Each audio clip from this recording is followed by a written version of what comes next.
Simba es un proyecto gratuito de promoción de la lectura. Ayúdanos a que nuestros libros lleguen a más gente compartiendo lecturas en las redes sociales. Si puedes y quieres, también puedes hacer una donación para mantener el proyecto y posibilitar que nuestra biblioteca siga creciendo. Pipa Leopoldo Alas Clarín. Cuento índice primero. Ya nadie se acuerda de él. Y sin embargo, tuvo un papel importante en la comedia humana, aunque solo vivió 12 años sobre el haz de la tierra. A los 12 años muchos hombres han sido causa de horribles guerras intestinas, y son ungidos del Señor, y revelan en sus niñerías, al decir de las crónicas, las grandezas y hazañas de que serán autores en la mayor edad. Pipa, a no ser por mí, no tendría historiador. Ni por él se armaron guerras, ni fue ungido sino de la desgracia. Con sus harapos a cuestas, con sus vicios precoces sobre el alma, y con su natural ingenio por toda gracia, amén de un poco de bondad innata que tenía muy adentro, fue Pipa un gran problema que nadie resolvió, porque pasó de esta vida sin que filósofo alguno de mayor cuantía posara sobre él los ojos. Tuvo fama. La sociedad le temió y se armó contra él de su vindicta en forma de puntapié, suministrado por grosero polizonte o evangélico presbítero zafio sacristán. Terror de beatas, escándalo de la policía, prevaricador perpetuo de los bandos y maneras convencionales, tuvo, con todo, razón sobre todos sus enemigos, y fue inconsciente apóstol de las ideas más puras de buen gobierno, siquiera la atmósfera viciada en que respiró la vida malease superficialmente sus instintos generosos. Ello es que una tarde de invierno, precisamente la del domingo de 50ª, Pipa, con las manos en los bolsillos, es decir, en el sitio propio de los bolsillos, de haberlos tenido sus pantalones, pero en fin con las manos dentro de aquellos dos agujeros, contemplaba cómo se pasa la vida y cómo caía la nieve silenciosa y triste sobre el sucio empedrado de la calle de los Extremeños, teatro habitual de las hazañas de Pipa en punto a sus intereses gastronómicos. Estaba pensando Pipa, muy dado a fantasías, que la nieve le hacía la cama, echándole para aquella noche escogida, una sábana muy limpia sobre el colchón berruqueño en que ordinariamente descansaba.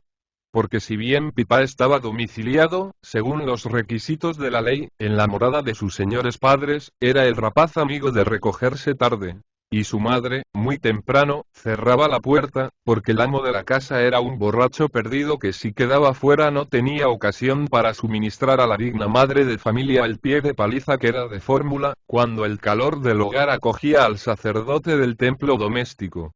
Padre e hijo dormían, en suma, fuera de casa las más de las noches. El primero tal vez en la cárcel, el segundo donde le anochecía, y solía para él anochecer muy tarde y en mitad del arroyo.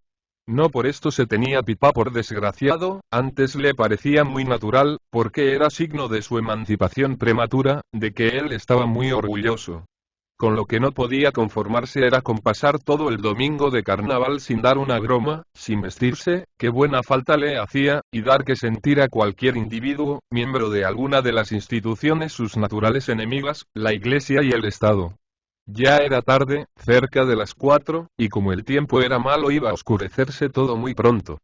La ciudad parecía muerta, no había máscaras, ni había ruido, ni mazas, ni pellas de nieve.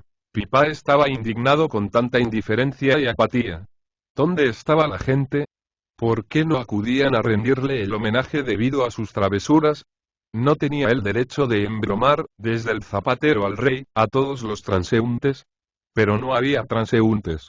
Le tenían miedo. Se encastillaban en sus casas respectivas al amor de la lumbre, por no encontrarse con Pipa, su víctima de todo el año, su azote en los momentos breves de venganza que el carnaval le ofrecía. Además, Pipa no tenía fuego a que calentarse. Iba a quedarse como un témpano si permanecía tieso y quieto por más tiempo. Si pasara alma humana, Pipa arrojaría al Susuncordia, que él entendía ser el gobernador, un buen montón de nieve, por gusto, por calentarse las manos. Porque Pipa creía que la nieve calienta las manos a fuerza de frío. Lo que él quería, lo que él necesitaba era motivo para huir de alguna fuerza mayor, para correr y calentar los pies con este ejercicio. Pero nada, no había policías, no había nada.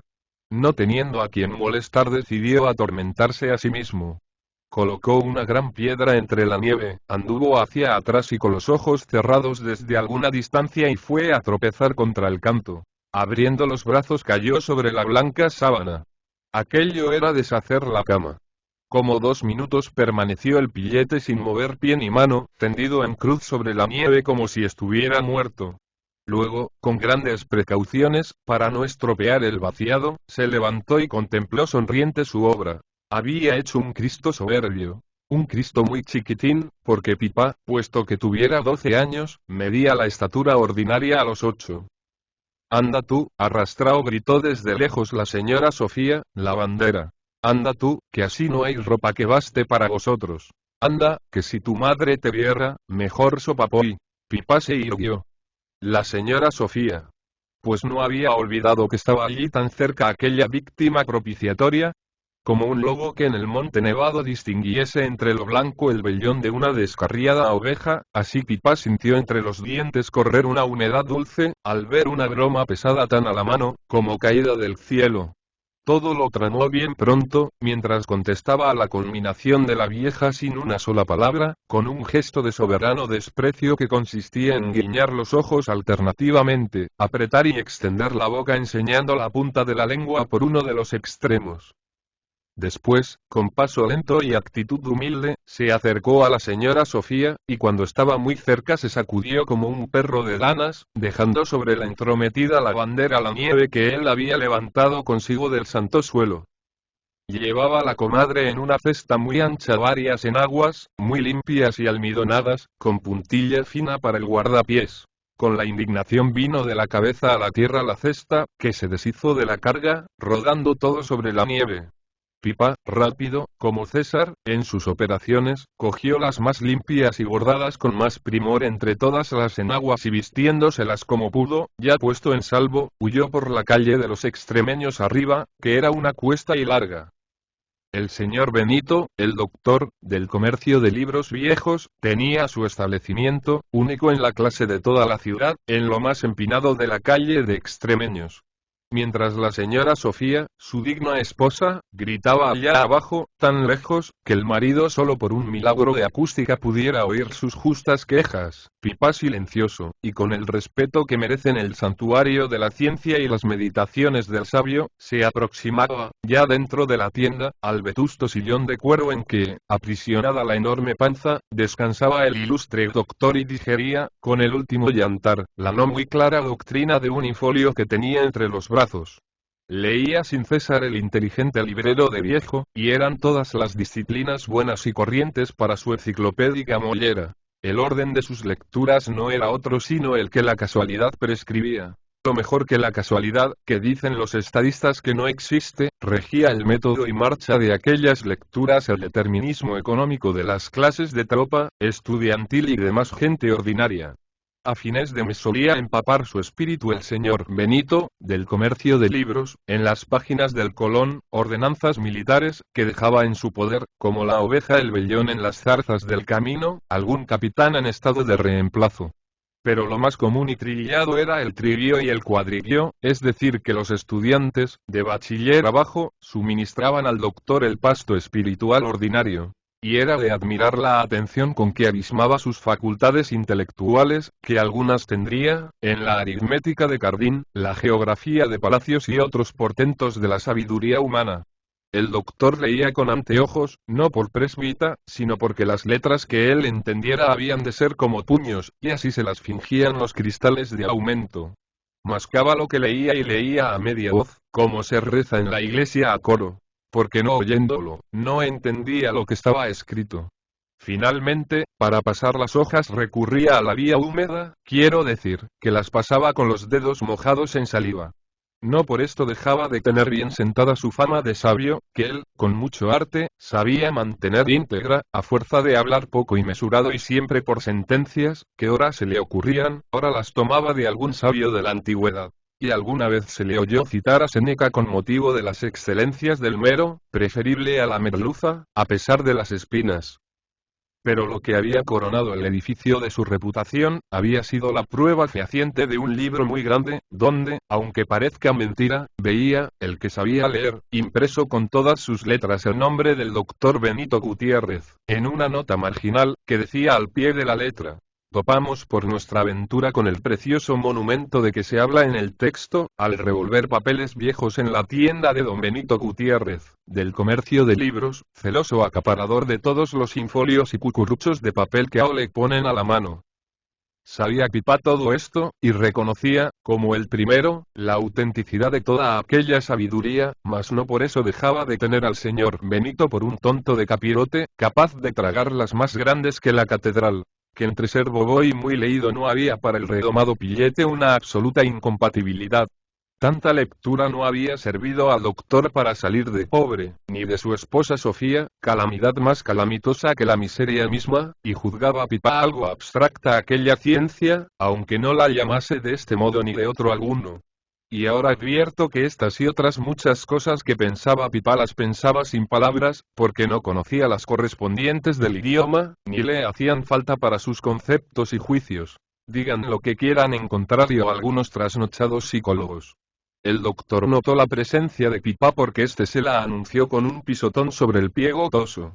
«Maldito seas», gritó el Merlín de la calle de Extremeños. «Amén, y mal rayo me parta si fue adrede», respondió el Baranuja pasándose la mano por las narices en señal de contrición. «¿Qué buscas aquí, maldito de cocer? La señora Sofía, no está». Y al decir esto, se acordó de las enaguas que traía puestas y que podían denunciarle. Pero, no. El señor Benito era demasiado sabio para echar de ver unas enaguas. «No señor, no está. ¿Qué tenemos?» «Pues si no está, tenemos que era ella la que estaba a la vera del río lavando». «Vamos a ver doctor, ¿cómo se dice lavando, en latín?» «Lavando, lavando y gerundio y en latín». «Pues en latín se dice y pero ¿y qué tenemos con que estuviera lavando a la orilla del río?» «¿Qué tocas ahí? Deja ese libro, maldito, o te rompo la cabeza con este cabalario». «Esto es de medicina, ¿verdad, señor Benito?» «Sí, señor, de medicina es el libro, y ya me llevo leída la mitad». «Pues sí señor, estaba lavando y habla que te hablará así como se dice carabinero en franchute». Porque era un carabinero el que hablaba con la señora Sofía, y sobre si se lava o no se lava en día de fiesta y ¡ay, qué bonito, doctor! «Esta es una calavera, ¿verdad?» «Sí, Pipá, una calavera y de un individuo difunto. ¿Y qué entiendes tú de eso?» «Está bien pintada. ¿Me la da señor Benito? A ver si te quitas de ahí». «Un carabinero». «Sí, señor, un carabinero». Pipá sabía más de lo que a sus años suelen saber los muchachos de las picardías del mundo y de las flaquezas femeninas especialmente, pues por su propia insignificancia había podido ser testigo y a veces actor de muchas prevaricaciones de esas que se ven, pero no andan por los libros comúnmente, ni casi nunca, en boca de nadie. Sabía Pipá que la señora Sofía era ardentísima partidaria del proteccionismo y las rentas estancadas, y muy particularmente del cuerpo de carabineros, natural protector de todos estos privilegios. Sabía también el pillete que el señor Benito Magüer fuese un sabio, era muy celoso. No porque entendiera Pipá de celos, sino que sabía de ellos por los resultados, y asociaba la idea de carabinero a la de paliza suministrada por Gutiérrez a su media naranja. El doctor se puso como pudo, en pie, fue hacia la puerta, miró hacia la parte por donde la señora Sofía debía venir y se olvidó del Baranuja. Era lo que Pipá quería. Había formado un plan, un traje completo de difunto. Las enaguas parecíale a él que eran una excelente mortaja, sobre todo, si se añadía un sayo de los que había colgados como exvotos en el altar del Cristo Negro en la parroquia de Santa María, sayos que eran verdaderas mortajas que allí había colgado la fe de algunos redivivos. Pero faltaba lo principal, aun suponiendo que Pipá fuese capaz de coger del altar un sayo de aquellos. Faltaba la careta. Y le pareció, porque tenía muy viva imaginación, que aquella calavera pintada podía venirle de perlas, haciéndole 2 agujeros al papel de marquilla en la parte de los ojos, otro con la lengua a fuerza de mojarlo, en el lugar de la boca, y 2 al margen para sujetarlo con un hilo al cogote. Y pensado y hecho ras. Pipá rasgó la lámina, y antes de que al ruido pudiera volver la cabeza el doctor, por entre las piernas se le escapó Pipá, que sujetando como pudo el papel contra la cara mientras corría, se encaminó a la iglesia parroquial donde había de completar su traje. Pero aquella empresa era temeraria. El primer enemigo con que había de topar era Maripujos, el cancerbero de Santa María, una vieja tullida que aborrecía a Pipá, con la misma furia con que un papista puede aborrecer a un hereje. Allí estaba, en el pórtico de Santa María, acurrucada, hecha una pelota, casi tendida sobre el santo suelo, con un cepillo de ánimas sobre el regazo haraposo y una muleta en la mano. En cuanto vio a Pipá cerca, la vieja probó a incorporarse, como apercibiéndose a un combate inevitable, y además exigido por su religiosidad sin tacha. Hay que recordar que Pipá iba a la iglesia en traje poco decoroso, con unas enaguas arrastrando, salpicadas de mil inmundicias, con una careta de papel de marquilla que representaba, bien o mal, la cabeza de un esqueleto. No se puede, no se debe a lo menos penetrar en el templo. Si se debía o no, Pipá no lo discutía. De poder o no poder era de lo que se trataba. El plan del pillete, para ser cumplido en todas sus partes, exigía penetrar en la iglesia. Tenía que completar el traje de fantasía que su ingenio y la casualidad le habían sugerido, y esto solo era posible llegando hasta la capilla del Cristo Negro. Maripujos era un obstáculo serio. No por la débil resistencia que pudiese oponer, sino por el escándalo que podía dar. El caso era despachar pronto, hacer que el escándalo inevitable fuese posterior al cumplimiento de los designios irrevocables del profano. 5 gradas de piedra le separaban del pórtico y de la bruja. No pasaba nadie. Nadie entraba ni salía. Pipá escupió con fuerza por el colmillo. Era como decir, alea jacta est. Con voz contrahecha, para animarse al combate, cantó, mirando a la bruja con ojos de furia por los agujeros de la calavera. Maripujitos, no me conoces, Maripujitos, no tires coces. No me conoces, Maripujita, no tires coces, que estás cojita. Pipá improvisaba en las grandes ocasiones, por más que de ordinario despreciase, como Platón, a los poetas. No así a los músicos, que estimaba casi tanto como a los danzantes. Maripujitos, en efecto, como indicaba la copla, daba patadas al aire, apoyadas las manos en sendas muletas. Como los pies, movía la lengua, que decía de Pipá todas las perrerías y calumnias que solemos ver en determinados documentos que tienen por objeto algo parecido a lo que se proponía Maripujos. Era sin duda calumniarle llamar a Pipá hereje, borrachón, y de tal, aunque esto último, como a Sancho, le honraba, porque tenía Pipá algo de Brigham Young en el fondo.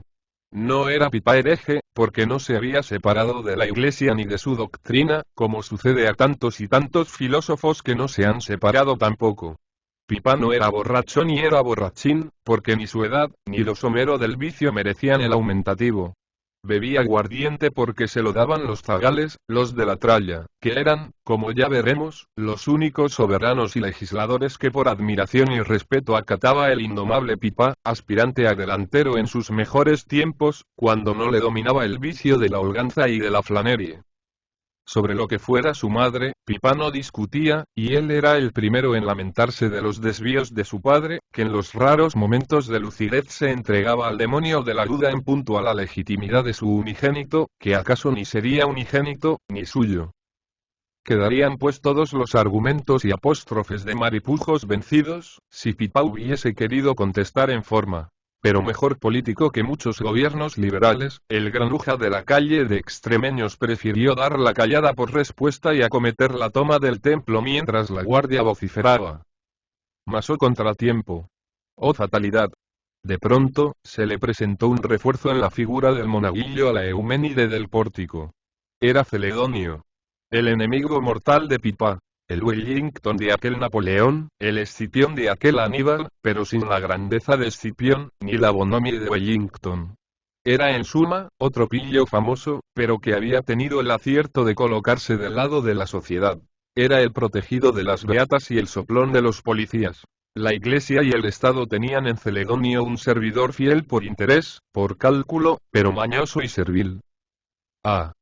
Cuando Pipá tenía pesadillas en medio del arroyo, en la alta noche, soñaba que Celedonio caía como una granizada sobre su cuerpo, y le metía hasta los huesos uñas y alfileres. Y era que el frío, o la lluvia, o el granizo, o la nieve le penetraba en el tuétano.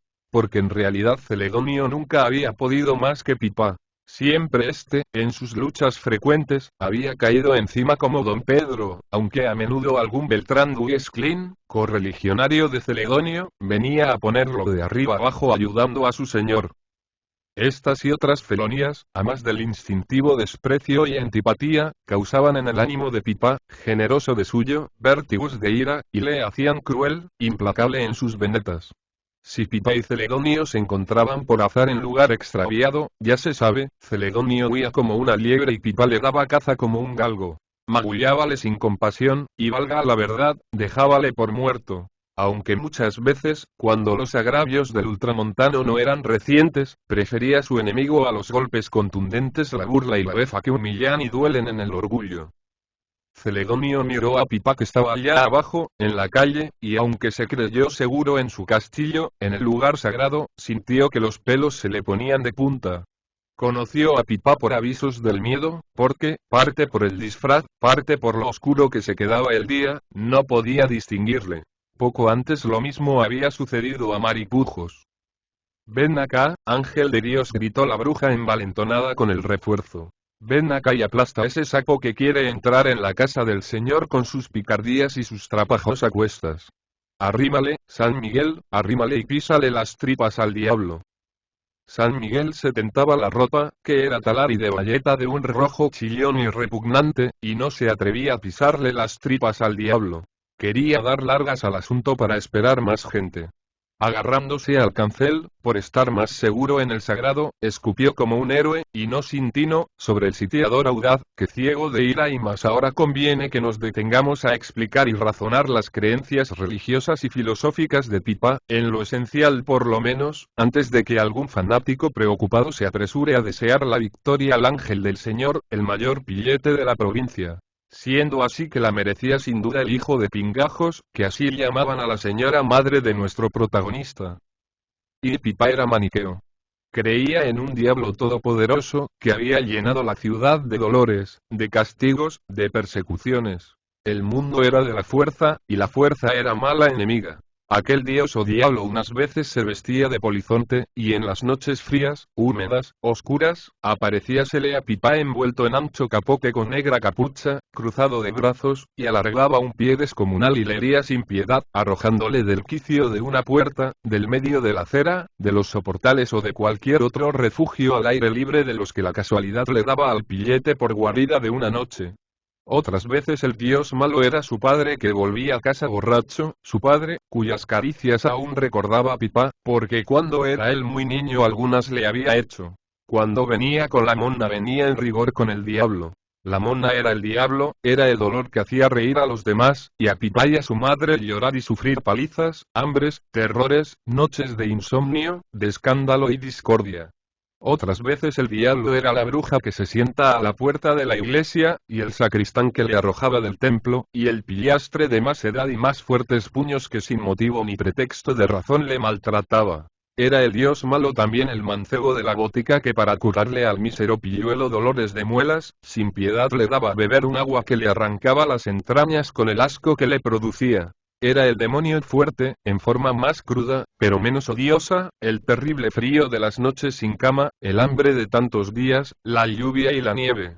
Y era la forma más repugnante, más odiada de aquel espíritu del mal invencible, la sórdida miseria que se le pegaba al cuerpo, los parásitos de sus andrajos, las ratas del desván que era su casa.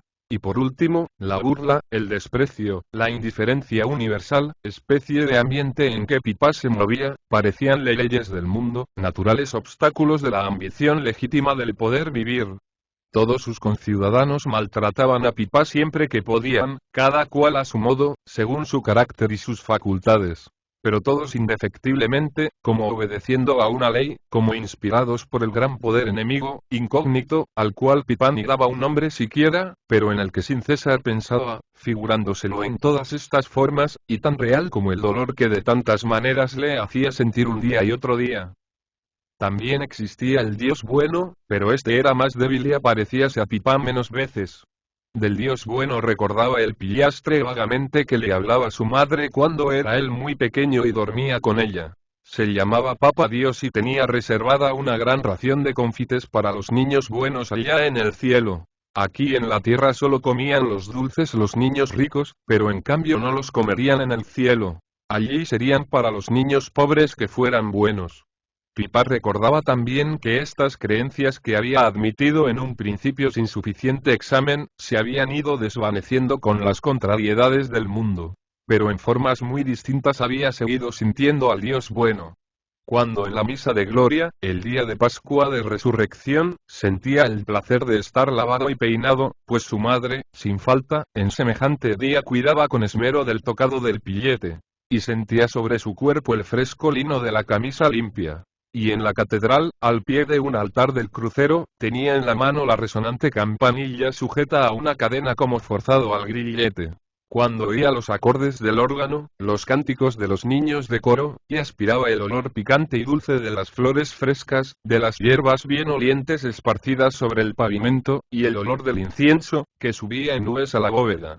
Cuando allí, tranquilo, sin que el sacristán ni acólito de órdenes menores ni ínfimas se atreviese a coartarle su derecho a empuñar la campanilla, saboreaba el placer inmenso de esperar el instante, la señal que le decía: tañe, tañe, toca abuelo, aturde al mundo, que ha resucitado Dios ya.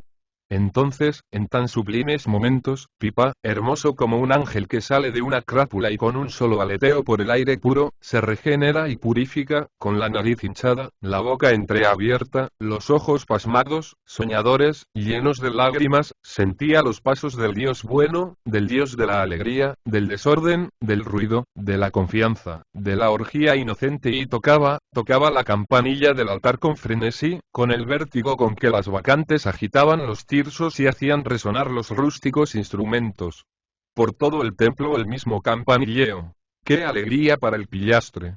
Él no se explicaba bien aquella irrupción de la pillería en la iglesia, en día semejante. No sabía cómo encontrar razones para la locura de aquellos sacristanes que en el resto del año, hecha excepción de los días de tinieblas, les arrojaban sistemáticamente de la casa de Dios a él y a los perros, y que en el día de Pascua le consentían a él y a los demás granujas interrumpir el majestuoso silencio de la iglesia con tamaño repique. Esto pensaba Pipá, debe de ser que hoy vence el Dios bueno, el Dios alegre, el Dios de los confites del cielo, al Dios triste, regañón, oscuro y soso de los demás días. Y fuese lo que fuese, Pipá tocaba a gloria furioso. Como, si hubiera llegado a viejo, en cualquier revolución hubiese tocado a arrebato y hubiese prendido fuego al templo del Dios triste, en nombre del Dios alegre, del Dios alborotador y bonachón y repartidor de dulces para los pobres.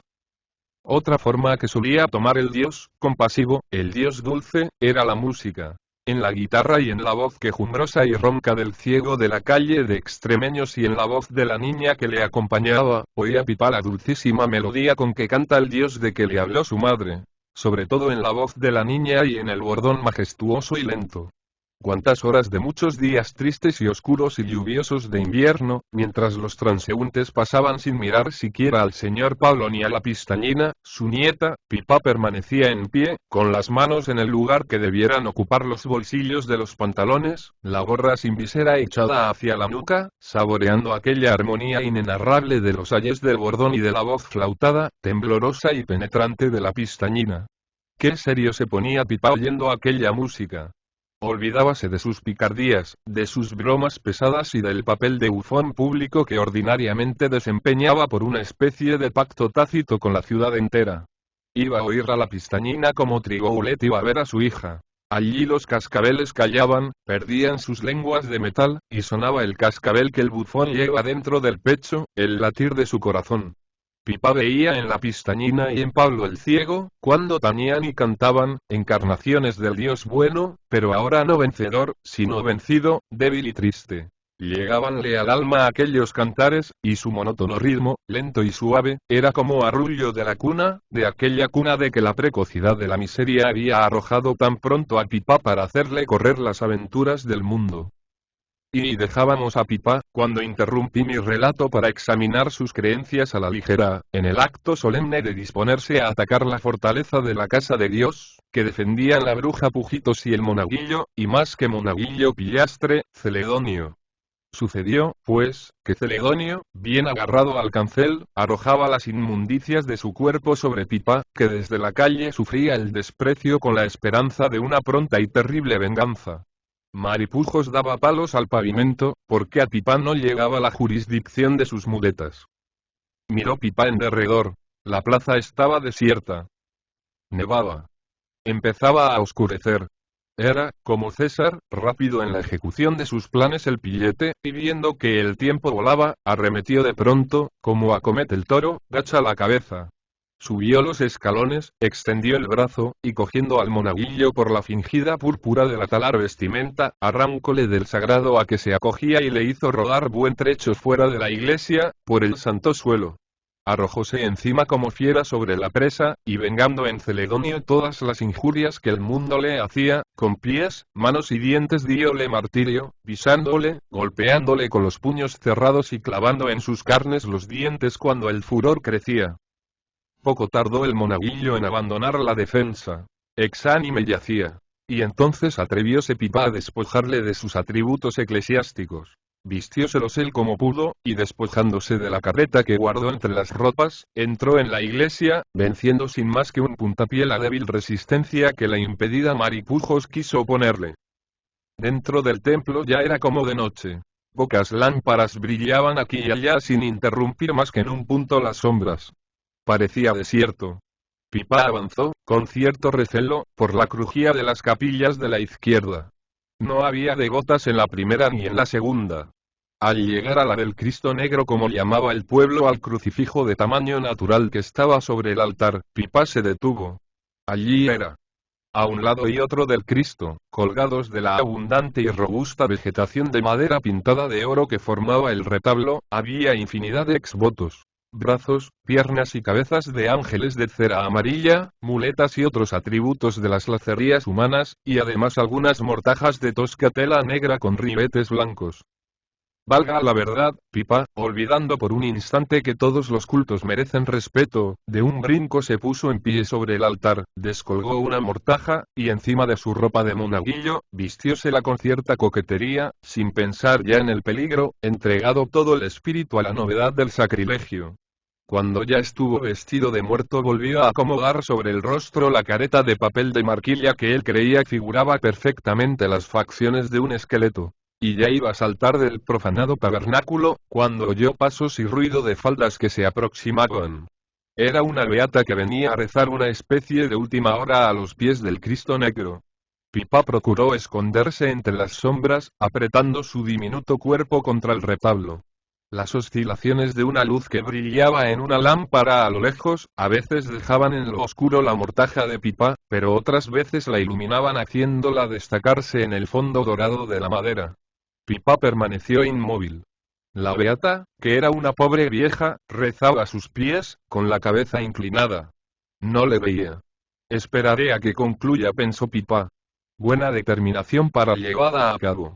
Pero la vieja no concluía. El rezo se complicaba, todas las oraciones tenían coronilla, y de una en otra amenazaban convertirse en la oración perpetua. El pillastre no podía estarse ya quieto. Además, la noche se echaba encima y no iba a poder embromar a nadie. Se decidió a jugar el todo por el todo. Y dicho y hecho. Con un soberbio brinco, saltó por encima de la vieja y con soberano estrépito cayó sobre la tarima, y en pie de súbito, corrió cuanto pudo hacia la puerta, y dejó el templo antes de que los gritos de la beata pusiesen en alarma a los pocos devotos que aún oraban, al sacristán y otros dependientes del culto. La vieja decía que había visto al diablo saltar sobre su cabeza. Celedonio juraba que era Pipa, y contaba el despojo de sus hábitos, y Maripujos sostenía que le había visto salir con una mortaja y dejemos a los parroquianos de Santa María entregados a sus conjeturas, comentando el escándalo, y sigamos a nuestro pillete. Y los últimos trapos blancos habían caído sobre calles y tejados. El cielo quedaba sin nieve y empezaban a asomar entre las nubes tenues, como gasas, algunas estrellas y los cuernos de la luna. La plaza de López Dávalos estaba desierta.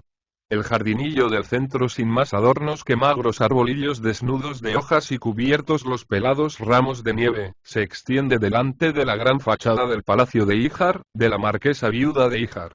La plaza es larga y estrecha, y en ella desembocan varias callejuelas que tienen a los lados tapias de pardos adobes. Todo es soledad, nieve y silencio. Y la luna corre detrás de las nubecillas, ora ocultándose y dejando la plaza oscura, ya apareciendo en un trecho de cielo todo azul e iluminando la blancura y sacando de sus copos burbujas de luz que parecen piedras preciosas. Una de las ventanas del piso bajo del palacio está abierta. Detrás de las doradas rejas se ve un grupo que parece el que forman Jesús y María en la Virgen de la Silla. Son la marquesa de Híjar, hermosa rubia de 30 años, y su hija Irene, ángel de cabellera de oro, de ojos grandes y azules, que apenas tendrá 4 años. Irene sentada en el regazo de Julia, su madre, apoya la cabeza en su seno, y un brazo en el hombro. Y con los dedos de muñeca juega con el brillante que adorna la bien torneada oreja de la viuda. La otra mano de Irene está apuntando con el dedo índice a la fugitiva luna. Los ojos soñadores siguen la carrera del astro misterioso. Irene examina a su madre de astronomía. La marquesa, que sabe a punto fijo quién es la luna, y cuáles son las leyes de su movimiento, se guarda de contar a su hija estos pormenores prosaicos. La luna es una dama principal que tiene un gran palacio que es el cielo. Aquella noche, que es noche de carnaval en el cielo también, la luna da un gran baile a las estrellas. Las nubecillas que corren debajo son los velos, los encajes, las blondas que la luna está escogiendo para hacer un traje muy sutil, de vaporosas telas. Porque el baile que da es de trajes, como el que Irene va a celebrar en su palacio, al cual acudirán a las 9 todos los niños y niñas de la ciudad que son sus amigos. Cuando Julia termina su fantástico relato de las maravillas del cielo, la niña permanece callada algún tiempo. Mira a su madre y mira a la luna y brilla en sus ojos la expresión de 1000 dudas y preguntas. ¿Y las estrellas, de qué van vestidas? Van vestidas de magas, ¿no las ves? Manto negro con chispas de oro y bailan en el aire. Sí, en el aire, sobre las nubes. ¿Y cómo no se caen? Porque tienen alas. Yo quiero un traje con alas. Yo te lo haré, vida mía. ¿De qué lo haremos? Y la madre y la hija se entretienen en buscar tela para unas alas allá en su imaginación, que ambas la tienen muy despierta y fustigada con el silencio y la soledad de aquella noche dulce y serena. Pero de pronto Irene hace un gracioso mohín, echa hacia atrás la cabeza, y salta en el regazo de su madre. Yo quiero máscaras, yo quiero máscaras. Grita la niña, volviendo a la realidad de su capricho de toda la tarde. Pero monina mía, si ya es de noche, ¿cómo han de pasar máscaras? Tú decías que hoy las había, y no he visto ninguna. Yo quiero máscaras. Esta noche las tendrás en casa. Esas no son máscaras. Yo quiero máscaras y máscaras. Y, en la imaginación de Irene, las máscaras eran cosa sobrenatural. Nunca las había visto, porque era aquel año el primero en que su conciencia se despertaba a esta clase de conceptos. Recordaba vagamente haber sentido miedo, mucho miedo, no sabía si viendo o soñando con máscaras. Este terror vago que le inspiraba el nombre de la cosa desconocida contribuía no poco al anhelo de aquella niña nerviosa y de gran fantasía, que quería ver máscaras aunque tuviese que huir de pavor al verlas. Toda la tarde había pasado Julia en la ventana esperando que un transeúnte de los pocos que pasan por la plaza de López Dávalos, tuviera la humorada de venir disfrazado, para dar contento a su adorada Irene. En vano esperaron, porque la misma tristeza y soledad de que Pipa se quejaba en la calle de Extremeños, reinaba en la plaza y en el jardinillo de López Dávalos. La marquesa recurrió al engaño de que se disfrazaran los criados y pasaran delante de la reja en que Irene aguardaba con febril ansiedad del advenimiento sobrenatural de las máscaras. Pero ay, que la niña conoció a la chacha Antonia y a Lucas el cochero bajo los dominós de colcha, que también reconoció su perspicacia. Fue peor el remedio que la enfermedad. Irene se puso furiosa. Aquel engaño que minaba el palacio de sus fantásticas creaciones carnavalescas, la irritó hasta hacerla llorar media hora no escasa. Ya cerca del crepúsculo pasó una máscara efectiva pero la niña no quiso reconocer su autenticidad. Aquello no era una máscara. Era un famoso borracho de la ciudad que celebraba las carnes tolendas con una borrachera mejorada en tercio y quinto y luciendo, ceñido al talle, un miriñaque de estera en toda su horrible desnudez. Eso no es una máscara, gritó Irene, ese es Ronquera. Y en efecto así llamaban al borracho. Cuando salió la luna, el mal humor de Irene se distrajo un punto con las fábulas astronómicas de Julia pero luego volvió la niña a su tema, al capricho de las máscaras. Y volvía a llorar, y a dar pataditas en el suelo, ya del todo desprendida de los brazos de su madre. Por fortuna, del próximo callejón de Ariza se destacó un bulto negro, pequeño, que con solemne paso y tañendo una campanilla se acercó a la ventana. Irene metió la cabeza entre las rejas, cesó en el llanto y se volvió toda ojos. «¡Una máscara!», exclamó estupefacta, llena de un terror que le daba un placer infinito. Julia la tenía en sus brazos y miraba también con inquietud al aparecido, que se diría procedente del Campo Santo, a juzgar por el traje que arrastraba, más que vestía. Era Pipá con su disfraz de difunto, con su careta de calavera y su dominó mortaja. La campanilla era de su propiedad. Pipá necesitaba un instrumento, porque ya he indicado que era eminentemente músico. Todos costaban un dineral. Pero un día en que había celebrado un concordato con el sacristán de Santa María, dando tregua al Kulturkampf, había obtenido, en cambio del servicio prestado, que fue llevar el señor a la aldea con el párroco, una campanilla de desecho. Y esta era la que tocaba con majestuosa y terrible parsimonia, convencido de que con tal complemento la ciudad entera le había de tomar por un resucitado. Detrás de la carreta Pipá se veía, con los ojos de la fantasía, como algo colosal por lo formidable, y estaba tentado a tenerse miedo a sí mismo. Y un poco se tuvo cuando, ya de noche, se vio solo atravesando las oscuras callejuelas. Al dar consigo en la plaza de López Dávalos, sintió inmensa alegría, porque vio a la mona del palacio asomada a la reja del piso bajo, y se decidió a darle la broma más pesada que recibiera chiquilla de 4 años. Con esa vaga intuición que tiene el artista en sus grandes obras, Pipá al acercarse a la ventana, comprendió lo grande del efecto, de la fascinación que su presencia iba a producir en Irene. Acercóse, pues, con paso cada vez más lento y majestuoso, y tocando su campanilla con el más ceremonioso aparato, con grandes pausas en el tocar, y levantando el brazo con rigidez absoluta. Irene, fascinada por el terror y el encanto de lo sobrenatural, muda de curiosidad, tenía el alma toda en los ojos. Su madre, por temor a interrumpir el encanto de la niña, callaba y esperaba el desenlace de aquella extraña escena. Todos callaban. Hay momentos en que el silencio es el único lenguaje digno de las circunstancias. La luna, libre de velos, alumbraba con toda su luz el tremendo lance. Ya llegaba Pipá a la reja. A cada paso creía que su tamaño aumentaba, pensaba crecer y tocar las nubes. Sin sospechar que su rostro no se veía, dábale la más espantable expresión que podía, como si la careta fuese a tomar los mismos gestos y muecas. Irene, al ver tan cerca la aparición, escondió la cabeza en el regazo de su madre, pero, enseguida, volvió a mirar sin acercarse a la reja, en la que ya asomaba la máscara de Pipá, su figura de calavera. Y en aquel instante crítico, el pillete, creyendo ya indispensable decir algo digno de la ocasión solemnísima, con toda la fuerza de sus robustos pulmones gritó, ahuecando la voz cuanto pudo: «Mo, mo, mo», por 3 veces. Irene lanzó un estridente chillido, pero al punto se contuvo.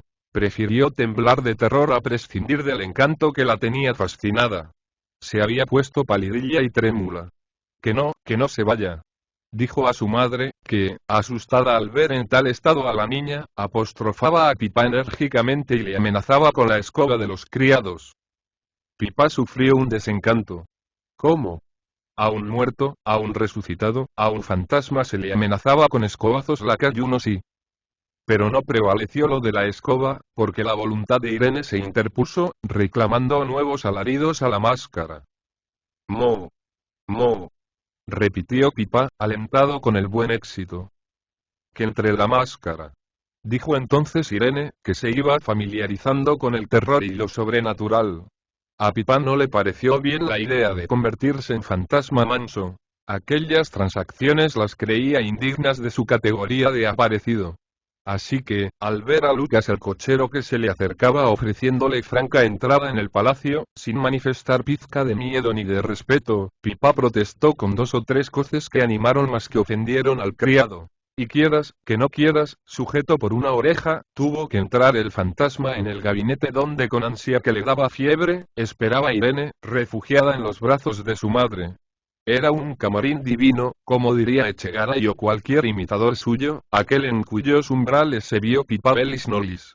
Parecióle el mismísimo cielo, porque todo lo vio azul y lleno de objetos para él completamente nuevos, y muy hermosos. La segunda impresión y la más fuerte fue la de aquel aire tibio y perfumado que ni en sueños había sospechado Pipa que existiera. Qué dulce calor, qué excitantes cosquillas en el olfato, qué recreo para los ojos. ¿Qué mansión era aquella que solo con entrar en su recinto el pobre pilluelo sentía desaparecer aquel constante entumecimiento de sus flacas carnes? Librarse del frío por completo, por todos lados. Este era un lujo que Pipani se había figurado. Y aquel pisar sobre tan blando. Allí había unos muebles con botones que debían de servir positivamente para sentarse, algo como bancos y sillas. Si los fantasmas se sentaran, Pipa, sin más ceremonia, hubiese gozado el placer de sentir bajo sí aquellas que adivinaba blanduras. Aquella sí que debía ser la casa del Dios bueno. Irene, la mona del palacio, que le contemplaba de hito en hito, cogida a las rodillas de su madre, preparada a refugiarse en el regazo a la menor señal de peligro, debía ser uno de aquellos niños que fueron pobres, que no comieron dulces en la tierra, pero que después de muertos el Dios bueno, Papá Dios, recoge en su seno y los harta de confituras. Pipa, gracias a su tremenda audacia, entraba, como Telémaco en el infierno, en la mansión celeste. Entraba vivo, sin más que vestir el traje de difunto. Él mismo empezó a creer en su calidad de aparecido. Entra, fantasma, dijo la madre, entra que Irene no te tiene ya miedo. Mo. Replicó Pipa, haciendo así su entrada en el gran mundo. Y dio algunos pasos sin abdicar de su carácter sobrenatural al que evidentemente debía su prestigio. Pipa estaba convencido de que, si le conocieran los criados le echarían del palacio a puntapiés. Sabía que atenerse en punto a su popularidad. Cuando estuvo a 2 pasos del grupo que le encantaba y que formaban madre e hija, Pipa sintió en el corazón una ternura impropia de un resucitado. Se acordó de los brazos de su madre, cuando allá en la lejana infancia le acariciaba y le hablaba de los dulces del cielo. Pero su madre no era tan hermosa como esta. Si Pipa hubiera sido un creyente antojaríasele que era aquella la madre de Jesús. Pero el pobre pilluelo había aprendido a ser libre pensador en las prematuras enseñanzas de la vida. En su cerebro, tan dado a los sueños, nadie había sembrado esas hermosas ilusiones mitológicas que muchas veces dan fuerza bastante al hombre para sufrir las asperezas del camino. Toda su mitología se la había hecho él solo, sin más orígenes que los cuentos de su madre respecto a las recompensas confitadas del Papá Dios. Todo lo demás que Pipa sabía de metafísica era cosa suya, como ya hemos visto. ¿Cómo te llamas?, preguntó Julia alargando una mano blanca y fina al espantado fantasma. Mo. Dijo Pipa, que de ningún modo quería que se le tomase por un cualquiera. Y no correspondió al saludo. Se llama Máscara, se atrevió a decir Irene, que iba tomando confianza. Al ver que la máscara tardaba tanto en comérsela, empezó a creer que las máscaras no comían a las niñas, y de una en otra vino a pensar, que en definitiva una máscara era una muñeca muy grande, de máquina, que hablaba y andaba sola, y que servía para divertir a los niños. Se le figuró, por fin, que Pipa había costado un dineral, que era una sorpresa que le había preparado su madre. ¿Qué se siente?, añadió la mona con miedo todavía, con un acento que tenía algo de imperativo respecto de su madre, y de recelo y supersticioso respeto, en cuanto a la máscara de máquina. ¿Qué se siente?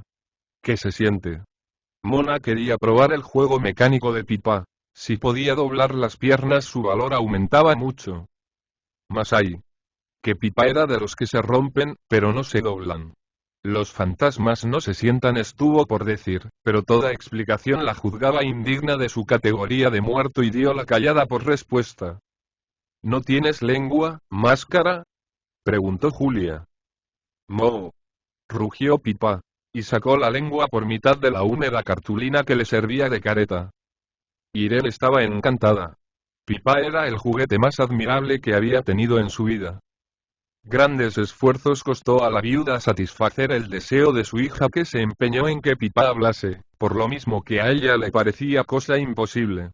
Pero dádivas quebrantan peñas. Julia sacó dulces, frutas y 1000 golosinas que Pipa había visto a veces a través de los cristales en los escaparates de las confiterías, en esos grandes festines de vista que se dan los niños pobres cuando en Nochebuena los roscones y ramilletes rebosan en los puestos de dulces, mientras los pobres pilluelos, con los desnudos pies entre el fango de la calle y la boca apretada contra el vidrio helado, se hacen unos a otros aquellas insidiosas preguntas. ¿Qué te comerías tú? Yo aquella trucha de plata con ojos de cristal. ¿Te gustan las peladillas? Sí, ¿y a ti? También. Pues, mira, y como si no te gustasen. Pipa recordaba que de esas orgías fantásticas había salido muchas veces escupiendo por el colmillo agua que se le venía a la boca. Y ahora tenía enfrente de sí, sin cristal en medio, al alcance de la mano, todos aquellos imposibles con azúcar que habían sido su primer amor al despertar de la infancia. Todo aquello se lo podía comer él, pero con una condición. Tenía que hablar. Si nos dices cómo te llamas, comes todos los dulces que quieras, ¿verdad, mona? Sí. Y se guarda los demás, añadió Irene para mayor incentivo. Yo soy un difunto, exclamó Pipa con la voz menos humana que pudo. Julia contuvo una carcajada para no destruir el encanto de Irene. ¿Y cómo te llamas, difunto? Pipa replicó el pillete, echando mano a una caja de dulces, que creyó pertenecerle, cumplida su promesa de hablar. En caso de que su nombre despertara a la indignación de los circunstantes, Pipa pensaba salir de allí con toda la dignidad posible y con la caja de dulces, que era suya, si lo tratado es tratado. Pero el nombre de Pipa hizo el mejor efecto posible. La mona del palacio había oído hablar de él y de sus terribles hazañas. Varias amiguitas suyas pronunciaban aquel nombre con terror, y para las niñas Pipa sonaba así como el Cid, Aquiles, Bayardo, para las personas mayores. Porque entre el bien y el mal, en cuestión de hazañas, no suelen distinguir los niños, y muchas veces tampoco los hombres. Se ve que para muchos, tan grande hombres candelas como Fernán González, y Napoleón mucho más célebre que San Francisco de Asís. Irene sintió que el fantasma crecía a sus ojos, tomaba proporciones de gigante, y la veneración que le tributaba aumentó mucho, y con ella las muestras de deferencia que la marquesa, esclava de su hija, tuvo que tributar al enmascarado.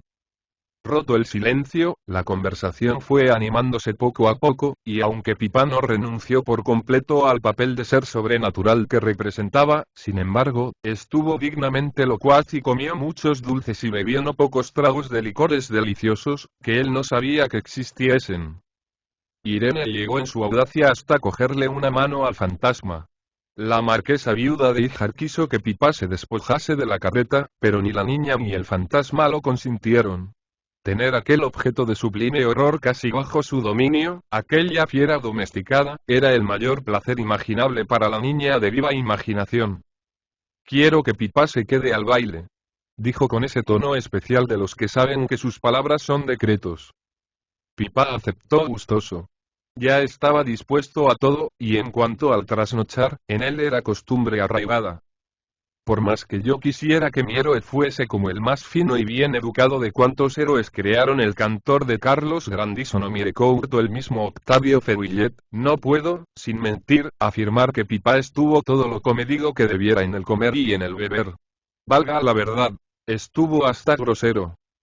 Porque no se contentó con tragar cuanto pudo, sino que hizo provisiones allá para el invierno, como dice Samaniego, llenando de confites de París los maltrechos bolsillos de la chaqueta, los que tenía el ropón de Celedonio y hasta en los pantalones quiso esconder dulces, pero como no tenían bolsillos, sino ventanas practicables los pantalones de Pipa, cayeron los dulces pantalón abajo rodando por las piernas hasta dar consigo en la alfombra.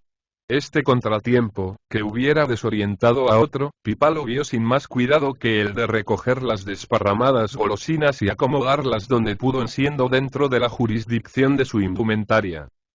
¿Con qué un baile? Pensó Pipa. Veamos qué es eso. Estaba poco menos que borracho y para ella no había clases, ni rangos, ni convención social de ningún género. Así es que se dejó caer sobre una butaca sin pedir permiso, saboreando las delicias de su vida de difunto y la admiración, que no menguaba con la confianza, que sentía la mona con la presencia del Pipa soñado.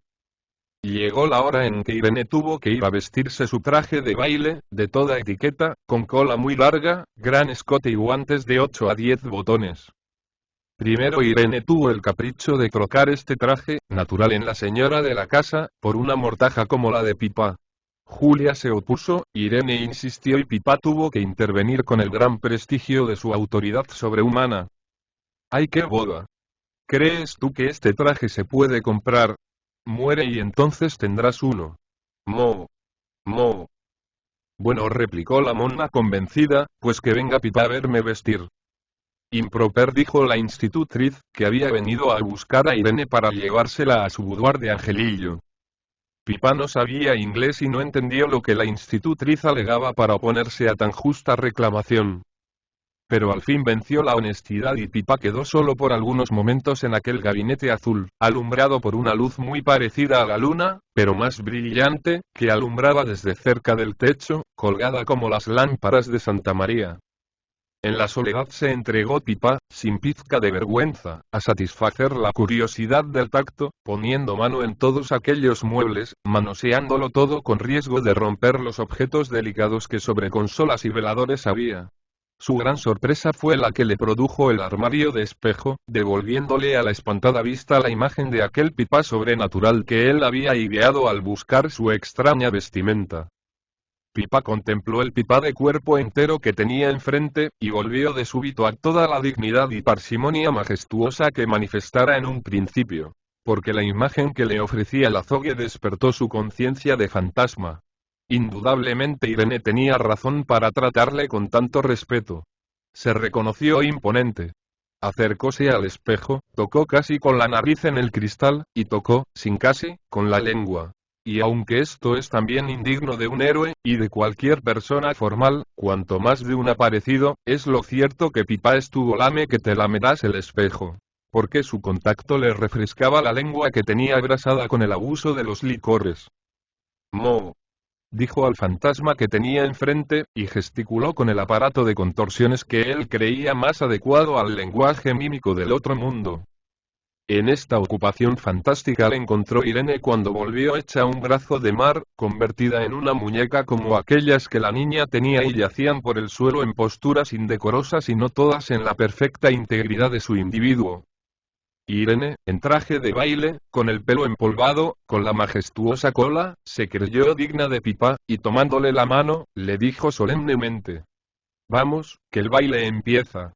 Ya están ahí los niños, no les digas que eres Pipa, porque echarán a correr y adiós mi baile». Pipa aceptó la mano de la muñeca, que no le llegaba al hombro, y eso que él no era buen mozo, como dejo dicho. Y seguidos de Julia entraron en el salón de baile el fantasma y la señora que recibía. Había terminado la fiesta. Pipa oía desvanecerse a lo lejos el ruido de los coches que devolvían a las familias respectivas todo aquel pequeño gran mundo en que el billete de la calle de Extremeños había brillado por 2 o 3 horas. Irene le había tenido todo el tiempo a su lado. Para él habían sido los mejores obsequios. De tanto señor vestido a la antigua española, de tantas damas con traje de corte que bien medirían 3/4 de estatura, de tanto guerrero de deslumbrante armadura, de tanta aldeana de los Alpes, de tantos y tantos señores y señoras en miniatura, nadie había podido llamar la atención y el aprecio de la mona del palacio consagrada en cuerpo y alma a su máscara, al fantasma que la tenía dominada por el terror y el misterio. Pipa había estado muy poco comunicativo. Cuando se llegó al buffet, repartió subrepticiamente algunos pellizcos entre algunos caballeros que se atrevieron a disputarle los mejores bocados y el honor lucrativo de acompañar a Irene. ¿Quién es esa máscara? ¿De qué viene vestido ese? A estas preguntas de los convidados, Irene solo respondía diciendo: «Es mío, es mío». Aunque Pipa no simpatizó con aquella gente menuda, cuya debilidad le parecía indigna de los ricos trajes que vestían, y más de las hermosas espadas que llevaban al cinto, sacó el partido que pudo de la fiesta, aprovechando el favor de la señora de la casa. Comió y bebió mucho, se hartó de manjares y licores que nunca había visto y se creyó en el cielo del Dios bueno, al pasear triunfante al lado de Irene por aquellos estrados, cuyo lujo le parecía muy conforme con los sueños de su fantasía, cuando oyera contar cuentos de palacios encantados, de esos que hay debajo de tierra y cuya puerta es una mata de lechugas que deja descubierta la entrada a la consigna de «Ábrete sésamo». Concluido el baile, Irene yacía en su lecho de pluma, fatigada y soñolienta, acompañada de Pipa y de la marquesa. Julia, inclinada sobre la cabecera, hablaba en voz baja, casi al oído de la niña. Pipa del otro lado del lecho, vestido aún con el fúnebre traje de amortajado, tenía entre sus manos una diminuta y blanca de la mona, que, hasta dormir, quería estar acompañada de su muñeco de movimiento. No habría consentido Irene en acostarse sino previa la promesa solemne de que Pipa no saldría de su casa aquella noche, dormiría cerca de su alcoba y vendría muy temprano a despertarla para jugar juntos al día siguiente y todos los días en adelante. La marquesa, previo el consentimiento de Pipa, prometió lo que Irene pedía, y con estas condiciones se metió la niña en el lecho de ébano con pabellón blanco y rosa. Pipa, en pie, se inclinaba discretamente sobre el grupo encantador que formaban las rubias cabezas mezclando sus rizos. Irene tenía los ojos fijos en el rostro de su madre, y su mirada tenía todo el misterio y toda la curiosidad mal satisfecha con que antes la vimos fija en la luna. Pipa miraba la cama del pabellón con ojos también soñadores. Julia contaba el cuento de dormir, que aquella noche había pedido Irene que fuese muy largo, y muy lleno de peripecias y cosas de encanto. Los párpados de la niña que parecían dos pétalos de rosa se unían de vez en cuando, porque iba entrando ya don Fernando, como llamaba la madre al sueño, sin que yo sepa el origen de este nombre de Morfeo. Pero el pillete, acostumbrado a trasnochar, más despierto con las emociones de aquella noche, y de veras interesado con la narración de Julia, oía sin pestañear, con la boca abierta. Y aunque cazurro y socarrón y muy experimentado en la vida, niño al fin, abría el alma a los engaños de la fantasía y respiraba con delicia aquel aire de lo sobrenatural y maravilloso, natural alimento de las almas puras, jóvenes e inocentes. El placer de oír cuentos era de los más intensos para Pipa. Suspendióse en él toda la malicia de sus pocos pero asendereados años, y quedaba solo dentro del cuerpo miserable su espíritu infantil, puro como el de la misma Irene. La fantasía de Pipa tenía más hambre que su estómago. Pipa apenas había tenido cuentos de dormir al lado de su cuna. Esa semilla que deja el amor de las madres en el cerebro y en el corazón, no había sido sembrada en el alma de Pipa. Tenía 12 años, sí, pero al lado de Irene y Julia, que gozaban el misterioso amor de la madre y el infante, era un pobre niño que gozaba con delicia de los efluvios de aquel cariño de la cuna, que no era suyo, y al que tenía derecho, porque los niños tienen derecho al regazo de la madre y él apenas había gozado de esta vida del regazo. De todo cuanto Pipa había visto en el palacio nada había despertado su envidia, pero ante aquel grupo de Julia e Irene besándose a la hora de dormirse el ángel de la cuna, Pipa se sintió sediento de dulzuras que veía gozar a otros, y hubiérase de buena gana arrojado en los brazos de la marquesa pidiéndole amor, caricias, cuentos para él. En el cuento de aquella noche había, por supuesto, bailes de máscaras celebrados en regiones encantadas, servían los refrescos las manos negras, que siempre hacen tales oficios en los palacios encantados, las mesas estaban llenas de riquísimos manjares, especialmente de aquellos que a Irene más le agradaban, y era lo más precioso del caso que los niños convidados podían comer a discreción y sin ella de todo, sin que les hiciese daño. Irene insinuó a su madre la necesidad de que Pipa anduviese también por aquellas regiones. Y decía Julia. Y había una niña muy rubia, y muy bonita, que se llamaba Irene. Irene sonreía y miraba a Pipa con cierto orgullo, que iba vestida de señora de la corte de Luis XV, con un traje de color azul celeste y con pendientes de diamantes. Y había una máscara que se llamaba Pipa. Preguntaba Irene. Y había un Pipa vestido de fantasma. Aquí era Pipa el que sonreía satisfecho y, después de ver pasar a los personajes del cuento por un sinnúmero de peripecias, Irene se quedó dormida sin poder remediarlo. Ya duerme, dijo la marquesa, que enfrascada en sus invenciones, que a ella misma la deleitaban más de lo que pudiera creer, no había sentido al principio que la niña estaba con los angelitos. Pipa volvió con tristeza a la realidad miserable. Suspiró y dejó caer blandamente la mano de nieve que tenía entre las suyas. ¿Verdad que es muy hermosa mi niña? Dijo Julia, que se quedó mirando a Pipa con sonrisa de María Santísima, como la calificó el pillete para sus adentros. El amortajado miró a la marquesa y, atreviéndose a más de lo que él pensara, en vez de contestar a la pregunta hizo esta otra. ¿Y qué más? Era la frase que acababa de aprender de labios de Irene. En aquella frase se pedía indirectamente que el cuento se prolongase. Y Julia, llena de gracia, inflamada en dulcísima caridad, de esa que trae a los ojos lágrimas que deposita en el corazón Dios mismo para que nos apaguen la sed de amor en el desierto de la vida, Julia, hizo que Pipa se sentara a sus pies, sobre su falda, y como si fuese un hijo suyo besóle en la frente, que ya no tapaba la careta de calavera.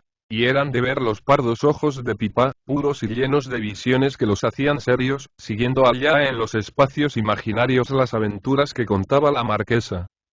Aquello sí que era el cielo. Pipa se creía ya gozando del Dios bueno, y para nada hubiera querido volver a la tierra, si no hubiera en ella pero dejemos que él mismo lo diga. Fue el caso que la marquesa, loca de imaginación en sus soledades, y sola se creía estando con Pipa, continuó el cuento de la manera más caprichosa. Aquel Pipa y aquella Irene del Palacio Encantado, crecían, ella se hacía una mujer hermosa, poco más o menos de las señas de su madre. ¿Más bonita que V? Preguntaba Pipa, dando con esto más placer a la marquesa del que él ni ella pensaban que pudiera dar tal pregunta. Sí, mucho más bonita. Y para pagar la galantería, Julia se figuraba que el Pipa hecho hombre era un gallardísimo mancebo, y procuraba que conservara aquellas facciones que en el pillastre eran anuncio de varonil belleza, y qué extraña casualidad había juntado el espíritu y las miradas de aquellos dos seres que parecían llamados a no encontrarse jamás en la vida. La imaginación de Pipa, poderosa como ninguna, una vez excitada, intervino en el cuento y la narración se convirtió en diálogo. Irene tiene castillos, y muchos guerreros que son criados, decía Julia. Y Pipa respondía: el interesado es un caballero que mató muchos moros, y le hacen rey. Y así estuvieron soñando más de media hora el pillastre y la marquesa. Mas ay. Precisamente al llegar al punto culminante de la fábula, a la boda de la castellana Irene y del rey Pipa, este interrumpió el soñar, hizo un mohín, se puso en pie y dijo con voz un poco ronca, truanesca, y escupiendo, como solía, por el colmillo: yo no quiero ser rey, voy a ser de la tralla. ¿De la tralla? Sí, zagal de la diligencia grande de Castilla. Pero hombre, entonces no vas a poder casarte con Irene. Yo quiero casarme con la Pistañina. ¿Quién es la Pistañina? La hija del ciego de la calle de Extremeños. Esa es mi novia y... era medianoche. Ni una nube quedaba en el cielo. La luna había despedido a sus convidados y sola se paseaba por su palacio del cielo, vestida todavía con las galas de su luz postiza. Pipa velaba en el lecho que se había improvisado para él cerca del que solía servir al cochero. Pero aquella noche la gente del servicio, sin permiso del ama, había salido a correr aventuras. El cochero y otros dos mozos habían dejado el tranquilo palacio y la puerta imprudentemente entornada. Pipa, que todo lo había notado, vituperó desde su lecho aquella infame conducta de los lacayos. Él no sería lacayo, para poder ser libre sin ser desleal. Al pensar esto recordó que la gente de la cocina le había elogiado su buena suerte en quedarse al servicio de Irene. Y recordó también cierta casaca que había dejado apenas estrenada un enano que servía en la casa de lacayo y que había muerto. A Pipa le estará que ni pintada la casaca del enano, había dicho el cocinero. Al llegar a este punto en sus recuerdos, Pipa se incorporó en su lecho, como movido por un resorte. Por la ancha ventana abierta vio pasar los rayos de la blanca luna. Vio el cielo azul y sereno de sus noches al aire libre y al raso. Y sintió la nostalgia del arroyo. Pensó en la Pistañina que le había dicho que aquella noche tendría que cantar en la taberna de la Teberga hasta cerca del alba. Y se acordó de que en aquella taberna tenían una broma los de la tralla, los delanteros y zagales de la diligencia ferrocarrilana y los del correo. Pipa saltó del lecho. Buscó a tientas su ropa. Después la que había ganado en buena lid y robado en la iglesia, y vuelto a su vestimenta de amortajado, sin pensarlo más, renunciando para siempre a las dulzuras que le brindaba la vida del palacio, renunciando a las caricias de Irene y a los cuentos de Julia, y a sus miradas que le llenaban el corazón de un calor suave, no hizo más que buscar la puerta, salió de puntillas y en cuanto se vio en la calle, corrió como un presidiario que se fuga. Y entonces sí que hubiera podido pasar a los ojos del miedo por un difunto escapado del cementerio que volvía en noche de carnaval a buscar los pecados que le tenían en el infierno. La entrada de Pipá en la taberna de la Teverga fue un triunfo. Se le recibió con rugidos de júbilo salvaje. Su disfraz de muerto enterrado pareció del mejor gusto a los de la tralla, que en aquel momento fraternizaban, sin distinción de coches. Pipá vio, casi con lágrimas en los ojos, cómo se abrazaban y cantaban juntos un coro, un delantero del correo y un zagal de la ferrocarrilana. No hubiera visto con más placer el prudente Néstor abrazados a Agamenón y Aquiles. Aquellos eran los héroes de Pipá. Su ambición de toda la vida ser delantero. Sus vicios precoces, que tanto le afeaba el vulgo, creíalos en la necesaria iniciación en aquella caballería andante. Un delantero debía beber bala rasa y fumar tagarninas de a cuarto. Pipá comenzaba por el principio, como todo hombre de verdadera vocación que sabe esperar. Festina lente, pensaba Pipá, aunque no en latín, y esperando que algún día sus méritos y sus buenas relaciones le hiciesen delantero, por lo pronto ya sabía el aprendizaje del oficio. Blasfemaba como un sabio, fumaba y bebía y fingía una malicia y una afición al amor carnal, grosero, que no cabía aún en sus sentidos, pero que era perfecta imitación de las pasiones de sus héroes los zagales. El aguardiente le repugnaba al principio, pero era preciso hacerse a las armas. Poco a poco le fue gustando de veras y cuando ya le iba quemando las entrañas, era en Pipá este vicio el único verdadero. Todos los de la tralla, sin distinción de empresas ni categorías, estaban borrachos. Terminada la cena, habíase llegado a la serie interminable de copas que había de dar con todos en tierra. En cuanto Pipá, a quien se esperaba, estuvo dentro, se cerró la taberna. Y creció entonces el ruido hasta llegar a infernal. Pipá bailó con la retreta, mujer de malísimos vicios, que al final del primer baile de castañuelas cogió al pillete entre sus fornidos brazos, le llenó la cara de besos y le prodigó las expresiones más incitantes del cínico repertorio de sus venales amores. Cómo celebró la chusma la gracia con que la retreta se fingió prendada de Pipá. Pipá, aunque agradecido a tantas muestras de deferencia, a que no estaba acostumbrado, sintió repugnancia al recibir aquellos abrazos y besos asquerosos. Se acordó de la falda de Julia que pocas horas antes le diera blando asiento. Además, estaba allí la pistañina. La pistañina, al lado de su padre que tocaba sin cesar, cantaba a grito pelado coplas populares, obscenas casi todas. Su voz ronca, desgarrada por el cansancio, parecía ya más que canto, un estertor de agonía. Aquellos inhumanos, bestias feroces, la hubieran hecho cantar hasta que cayera muerta. Cuando la copla era dulce, triste, inocente, un grito general de reprobación la interrumpía, y la pistañina, sin saber por qué, acertaba con el gusto predominante de la reunión volviendo a las obscenidades. Tengo frío, dijo a su novio la Pepa. Él la apretó contra el pecho y allí se le quedó muerta. Cantó la niña y el público gritó, fuera, fuera, otra. Y la pistañina cantó. Quisiera dormir y, eso, venga de ahí. La embriaguez estaba ya en la atmósfera. Todo parecía alcohol. Cuando se encendía un fósforo, la pistañina, la única persona que no estaba embriagada, temía que ardiese el aire y estallase todo. Pipá, loco de alegría, viéndose entre los suyos, comprendido al fin, gracias a la invención peregrina del traje de difunto, alternando con lo mejor del gran mundo de la tralla, hizo los imposibles de gracia, de desvergüenza, de cinismo, olvidado por completo del pobre ángel huérfano que tenía dentro de sí. Creía que a la pistañina le agradaban aquellos arrebatos de pasión soez, aquellos triunfos de la desfachatez.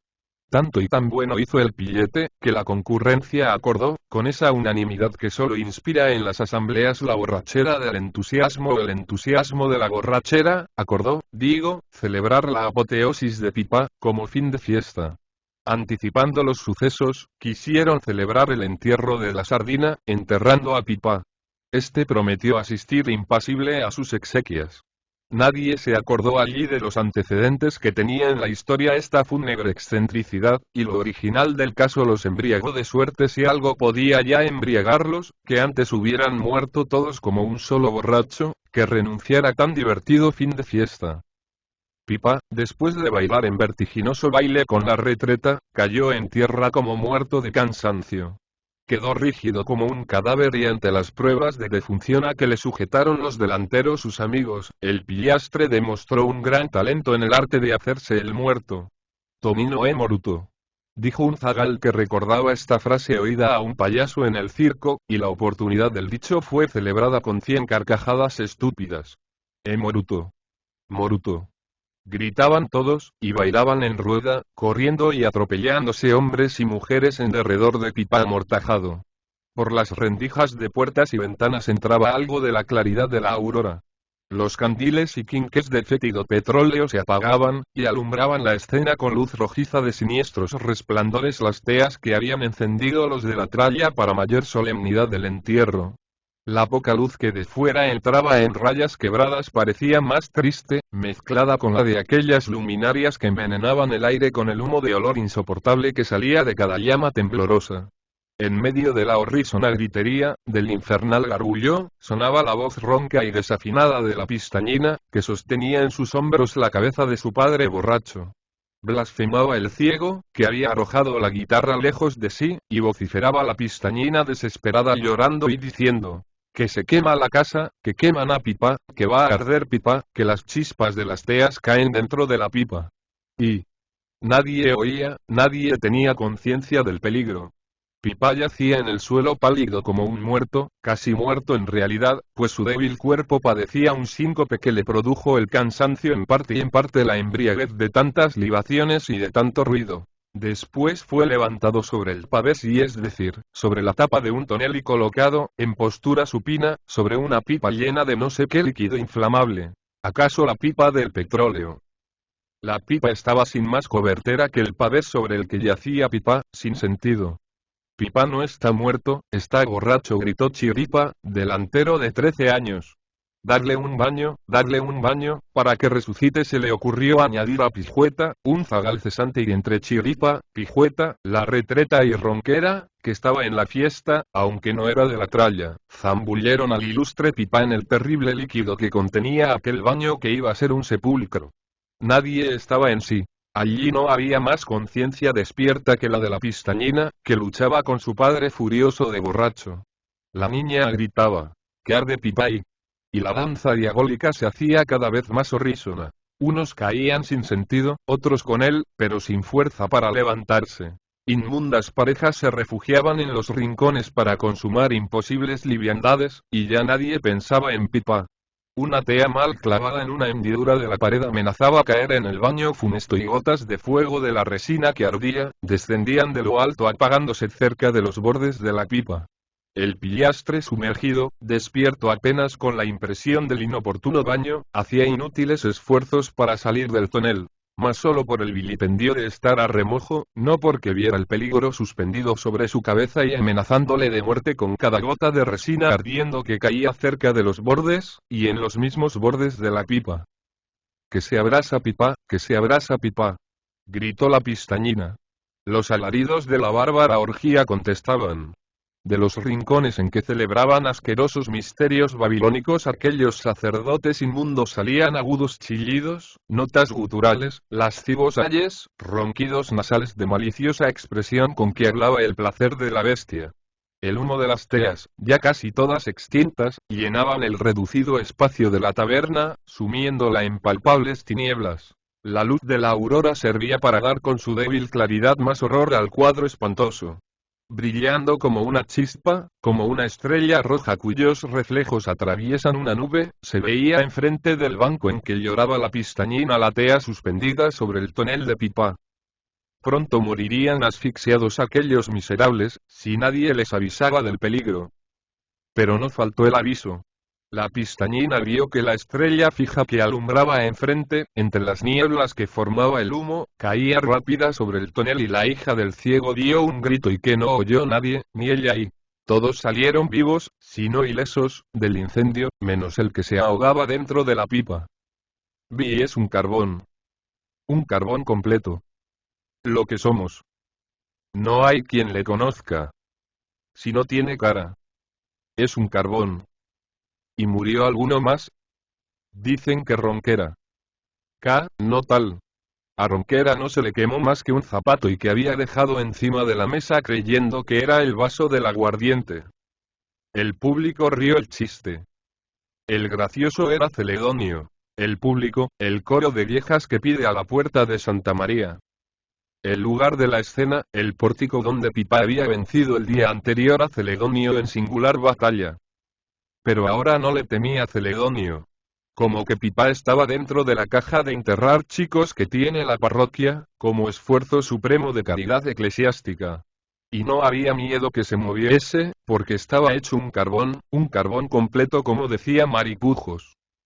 La horrible bruja contemplaba la masa negra, informe, que había sido Pipa, con mal disimulada alegría. Gozaba en silencio la venganza de 1000 injurias. Tendió la mano y se atrevió a tocar el cadáver, sacó de la caja las cenizas de un trapo con los dedos que parecían garfios, acercó el infame rostro al muerto, volvió a palpar los restos carbonizados de la mortaja, pegados a la carne, y dijo con solemne voz, lo que puede ser la moraleja de mi cuento para las almas timoratas. Este pillo.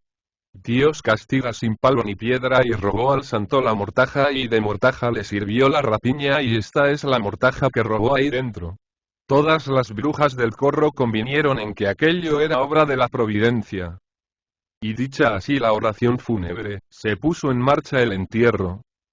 La parroquia no dedicó a Pipa más honras que la caja de los chicos, 4 talones mal clavados.